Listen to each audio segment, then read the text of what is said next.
And I mean, with all of the success that you've had and are having as a presenter, you've then pushed your boundaries even more by setting up a production film company, Whisper Films. So Yeah.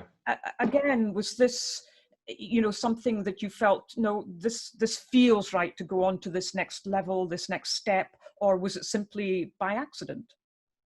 No, it was very much a conscious decision. At the time I was working in Formula One, and I was working with this brilliant producer, and both of us were frustrated with the quality of some of the stuff that we were being given. So the way it would often work in Formula One is that sponsors would be given time with drivers, amazing locations, doing amazing things, and they'd offer us the footage. And of course, we'd want to accept it because it would be good for filling our TV show. But then the footage arrived and it just wasn't very good. And it was either badly shot, or there was no story, or it was plastered in advertising. But whatever the reason, it was not fitting of being put onto the BBC. And eventually I said to the guy Sunil, who's even now the CEO of Whisper, I said, why don't we, instead of just accepting this, why don't we do something about it? And it was a great risk for him because he quit his job. And we set a company up in the back bedroom of my house. And we simply went out and met all these teams. And we just were very clear and said, we think that we can do a better job than they've been doing, cheaper than they've been doing it. And it was a classic sort of example, really, a real world example of taking control, taking responsibility. And we go through our lives, don't we, moaning and groaning about the things in front of us. And we made the decision at that point not to moan or groan, but to go and do something about it. And our time in Formula One was really crucial, I think, to the success of the business, because Formula One is a world that operates with a growth mindset all about marginal gains. They genuinely do break their teams down into 1,000 parts every week and work out how to improve the tiniest element of each of those 1,000 parts. When you put it all back together, the increase in performance or the increase in victories or success is huge. And we've very much taken that mindset into our production company. We really, one of the sort of phrases that we have internally, and I excuse a mild swear word, is make shit happen. Yeah. Just the external one is make it happen. That's what we have as our sort of mantra. But inside we say, can't just make the shit happen, just make. And I think taking control and really going, but doing it in a really positive environment has been a real learning curve for us. And people often say, what's the success of the company? It's the fastest growing sports production company in the country. We've got almost 100 staff now. And the staff is the reason, the investment in people, which takes us right back to our conversation at the very beginning about personal relationships. There is no secret to what we've done at Whisper. It's all about investing in people. And I often say, from what I've learned with Whisper, is that every business is simply a recruitment business. Yeah. Because it doesn't matter what walk of life you're in, doesn't matter what industry you're in. If you go and get, not necessarily the best people, but the right people, if you go and get the right people, then you will have the right business. Because early on, we used to go for meetings and people would say, look, I think you're going to be great. Your ideas are amazing, but we've never heard of Whisper, so we can't take the risk. Sure. So we thought, how can we convince people that, and we live in a freelance industry, very similar to the music industry.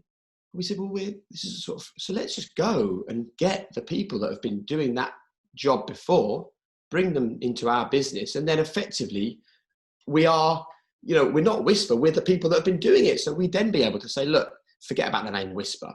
The team that we've created to produce this content are the best people in the industry. You know them all, they've all worked for you. So really you're hiring them, you're not really hiring us.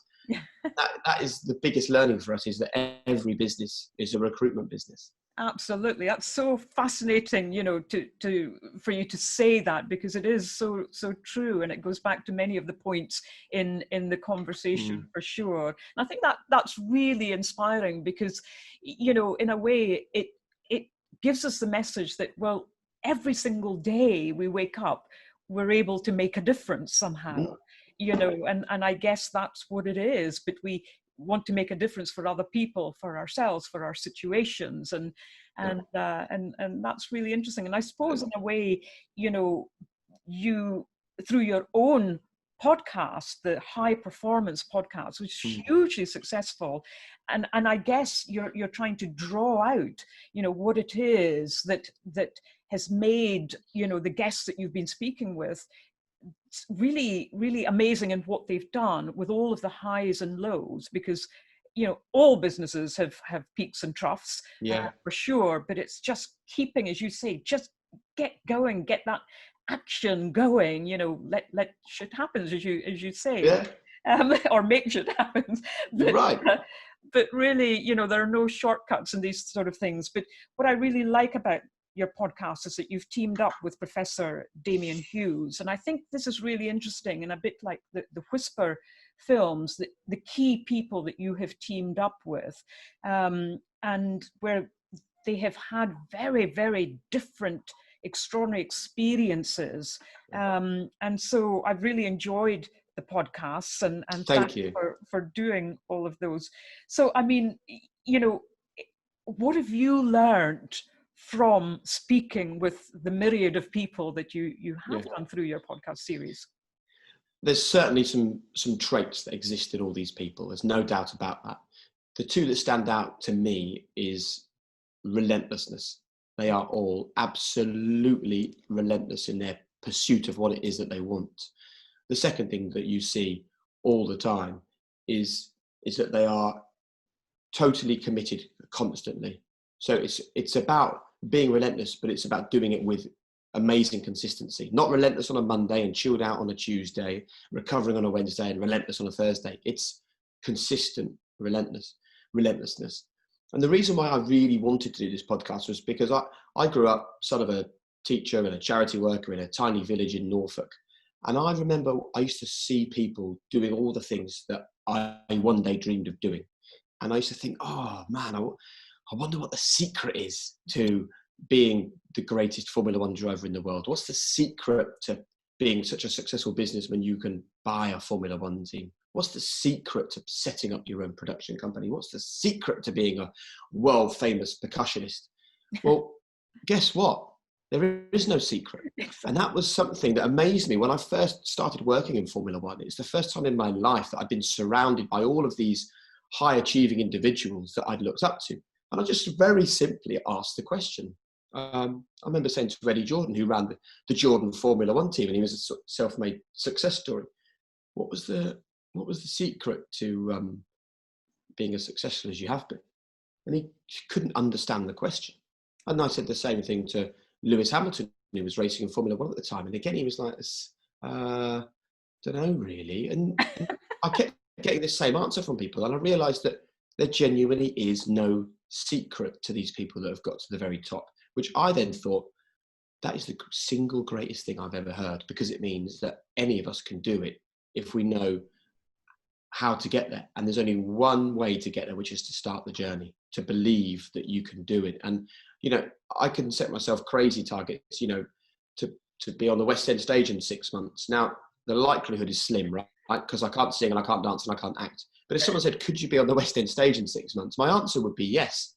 Because what I've learned from all these people is there's no point having the answer no in your head. Because if you think no, it's almost certainly going to be no. If you think yes, the chances are still slim. I still don't have the talent required. But by thinking yes, I'm a hell of a lot further to completing that journey than if I think no. Yeah. That was really the reason for doing this podcast. I want people to completely understand that you can live the life that you really, really want to live if you start the journey, if you believe that you can do it, if you realize that there is no secret to these people's success, if you realize that it is there for anybody, if you really, really impose your will, take 100% responsibility, deal with the difficult times as well as the good times. Don't ever blame, don't look at fault. Don't think, well, I can't get there because of this person or because of that problem or because my life happened in this way. Take the responsibility and get there in spite of those things. Don't not get there because of them. It's a hard and in some ways quite a brutal mindset, Evelyn, to get yourself into, but it is very rewarding. Yeah.